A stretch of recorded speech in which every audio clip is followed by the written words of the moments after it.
안녕하세요. 이번 영상은요, 제가 선행학습과 관련되어 있는 내용에 대해서 올려드린 게 있습니다. 그런데 그 전에, 원래 제가 인트로로 이제 선행학습에 대한 그 배경, 그리고 여러 학부모님들과 학생들이 선행학습을 이제, 하게 되는, 그러한 과정, 거기에 대해서 이제 말씀을 드리려고 이제 찍은 영상이 있는데요. 제가 잘못하고서 그거를 이제 삭제를 하는 바람에 이제 다시 찍게 되었습니다. 잠깐 좀 시간이 돼가지고 제가 학원에서 이제 찍게 되었는데요. 그러니까 우선은 이제 그러니까 제가 이제 설명을 드리려고 하는 건 뭐냐면요. 다 그런 것은 아닙니다. 다 그런 것은 아닌데, 선행학습이라고 하는 것을 아이한테 시킬 때에 이게 이성적 판단인 건지 아니면 조금 감성적인 판단으로 진행을 하는 건지에 대해서 이제 말씀을 드리려고 합니다. 그러니까 우선은 이제 교육이라고 하는 게요, 사실 나름의 트렌드라고 하는 게 또 있습니다. 그 트렌드가 만들어지는 이유는 결국에는 대세를 따른다. 그러니까 그러한 이제 분위기가 조장이 된다. 이렇게 이제 생각을 좀 해주시면 되거든요.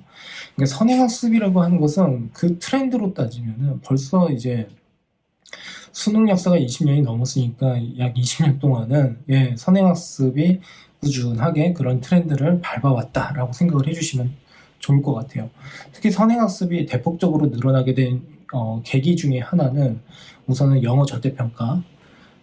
근데 왜 영어 절대평가랑 이제 수학 선행에 대해서 결부를 지으냐면요. 우선 영어 절대평가가 만들어지면서 실상은 이제 고등학교 학생의 입장에서 보면은 이제 변별이 없다라는 거죠. 그러니까 이제 쏠림 현상이 일어납니다. 국어랑 수학이에요. 그러니까 결국에는 이제 고득점을 해야 되는 그 파트 자체가 국어, 수학, 과학 이렇게 되어버리니까 실상은 이제 영어를 조금 빨리 끝내게 되면은 이제 수학이나 다른 여타 과목에 조금 더 집중을 한다라고 할 수가 있는 거죠. 물론 영어를 모두 완성을 한다라고 하는 게 사실은 되게 애매하기는 한데 그 비중 자체를 초등 저학년 때 많이 싫다가 그거를 좀 꾸준하게 이어서 진행을 하고요. 수학 같은 경우에는 초등학교 고학년 때부터 이제 달리기를 시작을 합니다. 그래서 이제 그 비중이 이제 역전이 된다라는 거죠. 그래서 이제 그러다 보니까 그러한 이제 정책적인 내용도 마찬가지로 이제 선행학습을 조금 더 부추겼다라고 할 수가 있는 거고, 그리고 이제 또 하나는 뭐가 있냐면요, 지필고사가 없어지는 거예요, 중학교 때. 그래서 자유학기제, 뭐 자유학년제, 뭐 이런 것들이 있었잖아요. 그러니까 이렇게 됨으로써 사실상은 그 취지가 학생들한테 조금 더 본인에 대한 진로를 본인의 진로나 적성을 좀 찾았으면 좋겠다라고 하는 내용으로서 너무 막 공부하지 말고 좀 본인한테 좀 더 집중을 할 수 있게끔 하는 그런 시간을 마련해 주자라는 거였죠. 그렇지만 근데 중요한 것은 뭐냐면요.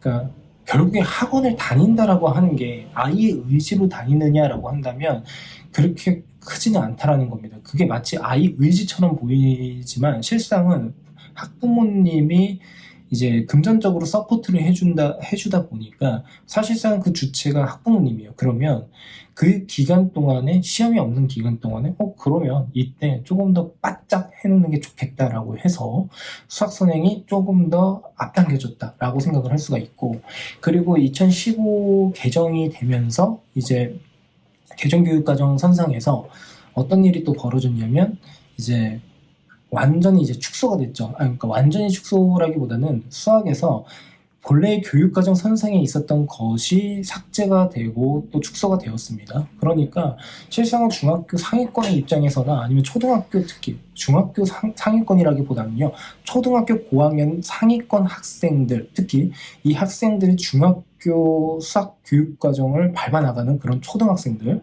이런 학생들 입장에서 봤을 때는 더 단순화가 되고, 그랬으니까 축소가 됐으니까 이거를 좀 더 빨리 앞당겨서 할 수가 있겠구나라고 이제 마음을 먹던 거죠. 그러니까 예전 같은 경우에는 뭐 예를 들어서 뭐 행렬이라던가 뭐 이런 것들도 수학 원 이런 파트에 다 들어가 있었는데 이제 그런 것들이 삭제가 되고 예 그러다 보니까 이제 교육 과정 자체가 상당히 간소화가 됐다라는 거예요. 예 그래서 이제 선행이 조금 더 앞당겨졌다. 그 다음에 또 말씀드릴 수 있는 것은 수능 선택 과목. 그러니까 예전 구교육 과정에서는 고등학교 3학년 이공계 학생 기준으로 해서 미적분, 기하, 확통 이런 것들이 다 있었어요. 그런데 지금은 사실상 이제 고교 학점제 때문에 또 달라지기는 하지만 현재 중학교 3학년 학생까지는 또 마찬가지로 그게 다 분리가 돼 있는 거죠. 세 개가. 그러니까 만일에 우리 아이가 의대를 간다 또는 뭐 약대를 간다라고 하는 이제 이공계 최상위권 학과 대학을 이제 지망을 한다라고 하게 되면 수능에서 선택할 과목을 먼저 결정을 해놓고 이 결정을 한 과목 중심으로 진행이 된다라고 생각을 해주시면 돼요. 그러니까 조금 더 방향성이 명확해졌다라는 거예요. 어떻게 보면 상위권 학생 입장에서는요.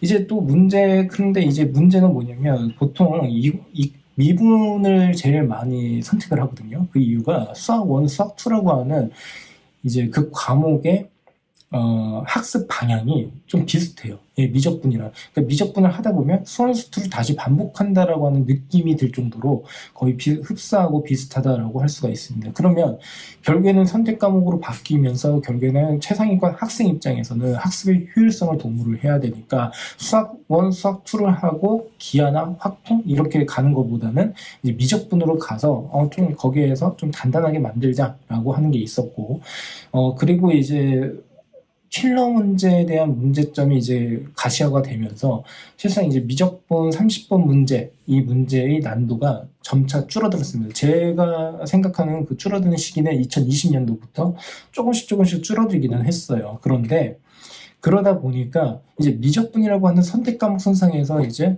변별을 하기가 쉽지가 않다라는 거죠. 그래서 지금 현재의 상황은 수학 1과 수학 2라고 하는 공통 과목에서 실상은 변별되는 문제가 더 많이 출제가 되고 난도도 거기에서 좀 더 높아졌다라는 이제 평가를 받고 있는 상황입니다.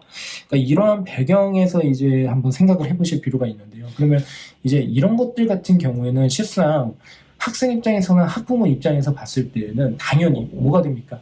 이성적 판단으로 해서 이렇게 하면 되겠구나라고 이제 좀 전략적으로 나갈 수 있는 지침이 될 수는 있겠죠. 상위권 학생들한테는요.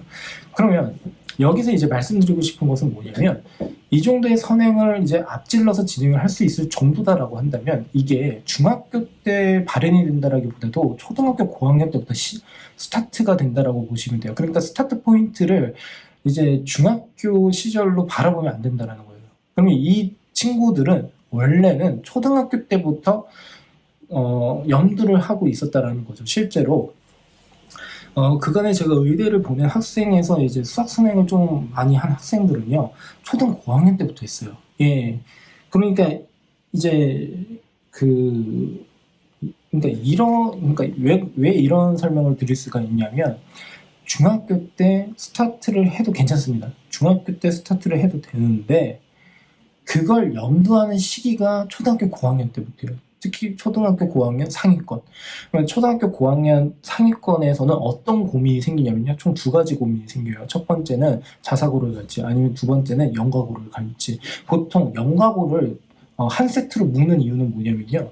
과학고가 나중에 이제 면접 그리고 지필고사 이런 것들이 있고 영재고가 전반기에 있습니다. 그러니까 영재고를 준비할 거면 그리고 여기서 많이 떨어진다면 과학고를 염두를 해야 되니까 얘네들을 한 세트로 묶어서 공부를 한다라고 보시면 돼요.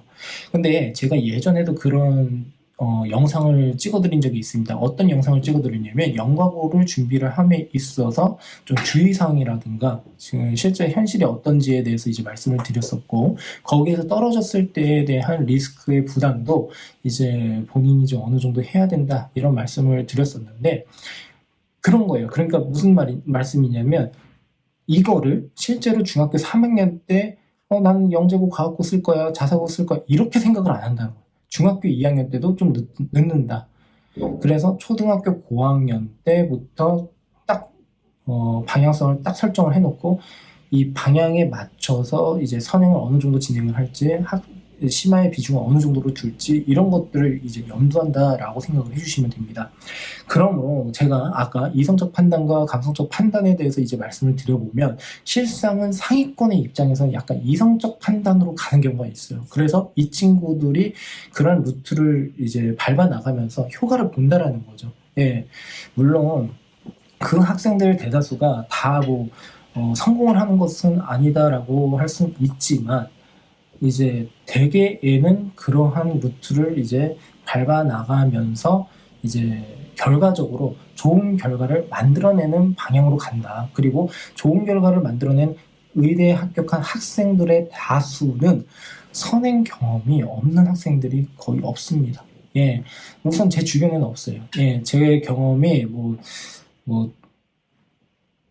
적을 수도 있겠지만 저 나름대로도 학생 경험이 상당히 많은 사람이거든요. 그런데 그런 경우가 있고, 그리고 실질적으로 의대를 입학하기 위해서, 입시를 하기 위해서 준비해야 되는 과정이 너무너무 많아요. 그러니까 점수만 잘 나오면 된다 이렇게 말씀을 저도 드릴 수 있는데, 점수만 잘 나온다라고 하기에는 좀 부족함이 있습니다. 학교 활동 그리고 세트 이런 것들도 신경 써야 되고, 수행평가 이것저것 신경을 쓰다 보면은 결국에는 이 친구가 기본 베이스는 성적이 분명한데 이거 외에도 많은 전략이 좀 필요하다. 예, 이런 말씀을 드릴 수 있을 것 같아요.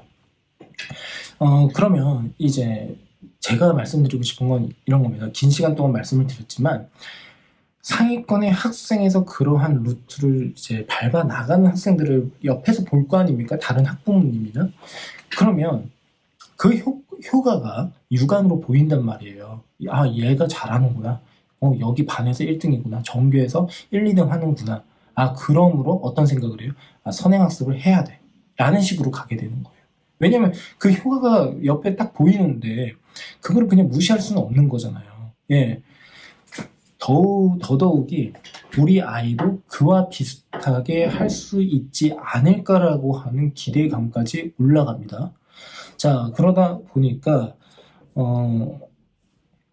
제가 이제 누누이 이제 강조를 하는 것 중에 하나가 뭐냐면, 선행에도 정도가 있고, 그리고 오히려 선행으로 아이를 망칠 수 있는 아이가 있어요. 그러니까 결국에는 그런 겁니다.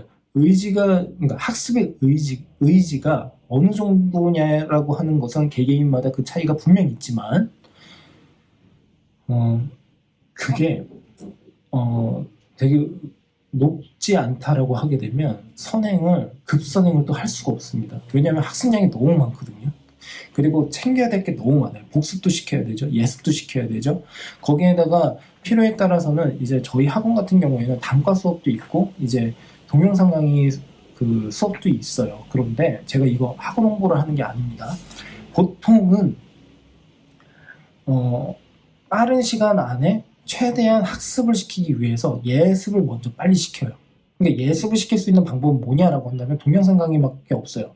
그럼 여기에서 동영상 강의를 통해서 아이한테 학습을 시키고 거기에 대한 평가를 하고 그거를 조금 더 압축적으로 빠르게 갈 수 있게끔 계속 학습을 계속 이제 압박을 좀 준다라는 거죠. 예.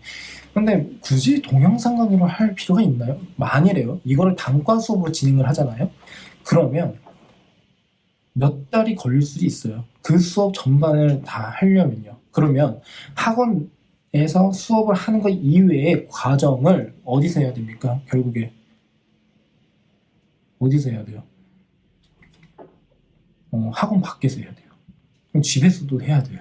그러니까 그거를 숙제로 내주는 거예요. 네. 근데 이거는 사실 상위권 학생뿐만 아니라 여러 학생들한테도 상당히 좋기는 하죠. 근데 동영상 강의에 대해서 제가 여기에서 좋고 나쁘다 장단점은 나중에 가서 설명을 드리는 것으로 하고요. 그래서 이런 식으로 학습 전략을 막 세우기 시작을 하는 겁니다. 단단하게 만들면서 가려고. 그러면 역시나 결국에는 기승전 선행학습이 된다라고 할 수가 있죠. 네. 그러면 정말 상위권 그리고 중상위권의 학생이 아니라고 한다면 다수는 대세를 따르고 그게 트렌드가 되고 우리 아이도 그렇게 하자라는 식으로 가게 돼요. 네. 그래서 이제 이렇게 되게 되면 만일에 아이가 엄마 말씀을 되게 잘 듣고 그리고 하라는 대로 잘하는 딸 아들이다라고 한다면 큰 상관은 없어요. 예, 그런데 본인의 주관이 상당히 뚜렷하고 기여도가 명확하고 호불호가 강한 아이. 그런데 또 사춘기. 그러면 보통 사춘기가 시작이 되면 그거는 억지스럽게 따라가기가 너무 어렵습니다. 예. 근데 이제 그런 경우가 있잖아요. 선생님 말씀 되게 잘 듣는데 집에서는 말을 좀 잘 안 듣는 학생들. 그런데 학원에서도 아무리 저라고 해도 아이한테 그렇게 푸시를 해도 안 되는 경우가 분명히 있습니다. 예, 그래서 이런 데에서 이제 부작용이 발생을 하는 거예요. 예, 심화도 안 돼 있는데 또 선행까지 하려고 그러고 중학교 성적은 성적대로 좀 아쉬움이 있고 항상. 그런데 선행은 선행대로 또 해야 되고. 그러니까 아이 입장에서 생각을 해보면 상당한 딜레마에 빠진다는 거예요. 분명 본인은 선행을 했는데 그렇다고 해서 중학교 수학이 그렇게 자신 있는 것도 아니고, 예. 만약 초등학교 학생의 입장에서 중학교 선행을 한다라고 하게 되면 본인 스스로 생각을 했을 때 초등학교에 내가 최상위 수학이라고 하는 문제집을 그래도 좀 많이 틀리고 잘 알쏭달쏭한 게 분명 많은데 이게 중학교 때 가서 중학교 학습을 한다고 해서 그게 제대로 해결이 되는 것도 아니고 그러니까 애들 입장에서는 상당히 부담스러울 수밖에 없게 되는 거죠. 예. 그러니까 이제 하다가 그런 아이들을 이렇게 보면서 자녀를 동일하게 막 하려고 하다 보니까 뭔가에 잘 끌려가지를 않고 제대로 수행이 안 된다라고 하게 되면 생각하다가 공부머리가 없다? 예. 그렇게 이제 말씀을 하는 경우가 있어요. 근데 이게 주제랑은 조금 멀기는 하지만 잠깐 또 말씀을 드리자면요. 선행을 안 하고도 서울대를 간 제자가 있습니다. 예, 그런데 이게 특별한 방법이 있는 게 아니라요. 그 친구의 학업 역량을 서포트를 하는 기량 자체가 좋았다. 그러니까 독서 같은 거, 정독 같은 거 하고, 그리고 본인 스스로 고민을 많이 하면서 갔고, 그리고 공부를 한번 할 때 정확하게 하려고 본인이 정확하게 이해하려고 노력을 했다. 이렇게 약간 추상적으로 말씀을 드릴 수 있지만 그 주제도 나중에 가서 말씀을 드리겠습니다. 그런데 그런 특별한 사례를 이제 또 그것도 나름대로 특별한 사례가 되거든요. 그런데 그걸 가지고서 또 쟤는 또 저렇게 하는데 너는 왜 못하니? 선행도 힘들고 그렇다고 현행을 제대로 하지도 못하고 너는 수학머리가 없나 보다 이런 식으로 예, 말씀을 하시는 경우가 있어요. 심지어는 상담을 같이 오셔서는 무슨 말씀을 하시냐면 아버지랑 어머니가 같이 오신 거예요. 그런데 사람 되게 민망하게 그때 어머님인가 아버님께서 이게 정확하게 기억이 안 나는데 면박을 주시는 거예요. 당신 머리 닮아서 그런 거라고. 근데 제가 그러니까 저는 어떤 생각을 했냐면 제3자 입장에서 이런 식으로 이렇게 말씀을 하실 필요가 있나? 예, 그러니까 속으로는 그런 생각이 들었죠. 받으면 안 되겠다 이런 생각이 사실은 좀 들었어요. 근데 그러다 보니까 이제 제가 말씀드리고 싶은 것은 뭐냐면요. 선행학습이라고 하는 것이 대세라서 그거를 따라가고자 한다라는 마음이 들면 이거는 이성적 판단보다 감성적 판단이 맞다라는 생각이 들어요. 그러니까 차라리 그렇게 이제 결론을 내려고 하지 마시고요. 그러니까 수학학원이나 아니면은 이제 학교 담임 선생님 님한테 도움을 한번 요청해 보세요. 이 친구가 실제로 선행이 가능한 건지 심화가 가능한 아이인지 어떻게 해야 되는지 그리고 솔직하게 소신 있게 말씀을 해주세요. 그 말씀 중에 저도 마찬가지예요. 좀 듣기 싫은 말씀을 드릴 수가 있어요. 그리고 좀 칭찬만 했으면 좋겠는데 또 약간 냉정하게 막 말을 하는 경우도 분명히 있단 말이죠. 그러니까 중요한 것은 뭐냐면 그 아이가 싫어서가 아니라 나름대로의 경험과 판단에 근거를 해서 조언을 드리는 거거든요. 그러니까 그거를 약간 냉정하게 한번 바라보실 필요가 있는 거고, 제가 예전부터 계속 말씀드렸던 건 뭐냐면 그것을 먼저 인정하는 태도부터 가지셔야 돼요. 그래야지 길이 보입니다. 아, 그래, 너는 그렇게 생각하지만 난 내 자식을 그렇게 생각하지 않아. 난 다른 학원으로 갈 거야. 라고 하면 저도 할 말은 진짜 없지만, 왜 이런 설명까지 하게 되었을까에 대해서 한번 고민을 한번 해보신다면, 이제 분명히 아이에 대한 단점이나 약점 이런 것들이 또 보이기 시작을 할 거고, 그 단점과 약점을 어떤 식으로 극복을 해줘야 할지에 대해서 또 고민을 하시게 될 겁니다. 그러면 그 과정에서 그 아이만을 위한 학습 방향이 만들어진다라고 가셔야 돼요. 예. 자, 그러면 이런 경우가 있습니다. 선생님, 그래도 우리 아이가 수학 선행이 많이 늦어요. 그런데 이 친구가 의대를 가고 싶다고 하는데 어떻게 해야 하나요? 라고 하면 뭐 거기에 대해서 지금 자세하게 말씀드릴 것은 아니지만 제 결론은 뭐냐면 내신이 쉬운 학교로 가자. 이 주의예요. 그런데 제가 이제 다른 영상 찍어 놓은 게 있거든요. 거기서도 이제 말씀을 드리겠지만 자사고나 아니면 자공고를 포기하고 그냥 일반고를 선택을 하잖아요. 그런데 애매한 선택을 하지 마세요. 무슨 뜻이냐면요. 자사고랑 자공고를 가지 않으니까 그보다는 조금 이 일반고 중에서 좀 괜찮은 고등학교를 가야지. 면학 분위기도 좋지? 라고 가야지. 내신이 좀 어려워야지 잘하는 친구들이 그래도 있으니까 면학 분위기가 좋아질 거고 우리 아이한테 많은 영향을 줄 거야. 좋은 긍정적인 영향을 줄 거야. 라고 이제 생각을 하시고 일반고에서도 상위권 고등학교를 가려고 한단 말이죠. 그럼 제 생각은 그렇게 할 거면 그냥 자사고를 가는 게 낫죠. 그런 식으로 생각을 하실 거면요. 근데 의대를 가기 위해서는 적어도 학생부를 잘 챙겨서 가야 된단 말이에요. 물론 일반고에서 나름의 한계는 분명히 있을 수는 있어요. 그런데 내신을 잘 받아야 되잖아요. 우선적으로요. 그러면 그것에 포커스를 둬서 다른 학부모님들이 욕하는 그런 학교를 가서 그냥 어떻게 해요? 최선을 다해가지고 좋은 성적을 내는 것도 나쁘지 않다. 예, 이렇게 좀 극단적으로 말씀을 드릴 수 있을 것 같습니다. 그러니까 왜 그러냐면 실상은 내신 상위권 학교 같은 경우에도 일반고에서도요 전교권에 들려면 정말 부단한 노력을 해야 되고 실제 이 학생이 그 정도가 되잖아요. 일반고에서 전교권 그러면 자사고나 자공고에서도요 공부 못한다는 소리를 안 들어요. 예. 그런데 그렇게만 하기에는 좀 문제가 있다라는 거죠. 그러니까 거길 포기하는 대신에 그거랑 비슷한 학교를 또 가려고 한다?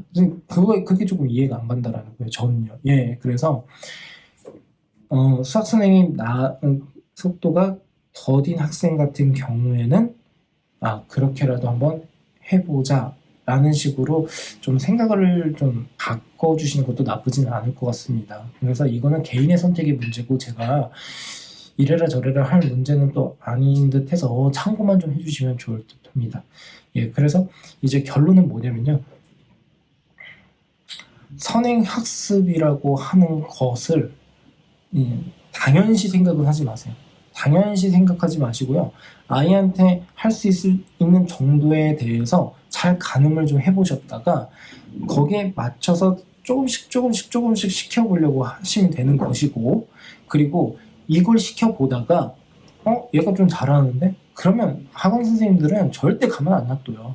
예, 그거는 제가 그러니까 가만 놔두는 경우는 있을 수 있어요. 그러니까 그 학원이 중등 중심의 학원이거나 초중등 중심의 학원이거나 아니면 이제 그러니까 심화서를 이제 칠 수 없는 그런 학원 같은 경우에는 또 그럴 수는 있는데 어지간해서는 학원도 되게 입시 실적이나 되게 그런 것들을 되게 의식을 하기 때문에 이런 친구들은 좀 잘한다 싶으면 알아서 잘 이렇게 또 올라갈 수 있게끔 더 많이 시키거나 아니면 이제 조절을 좀 해준다. 예, 이렇게 생각을 좀 해주셨으면 합니다. 예, 감사합니다.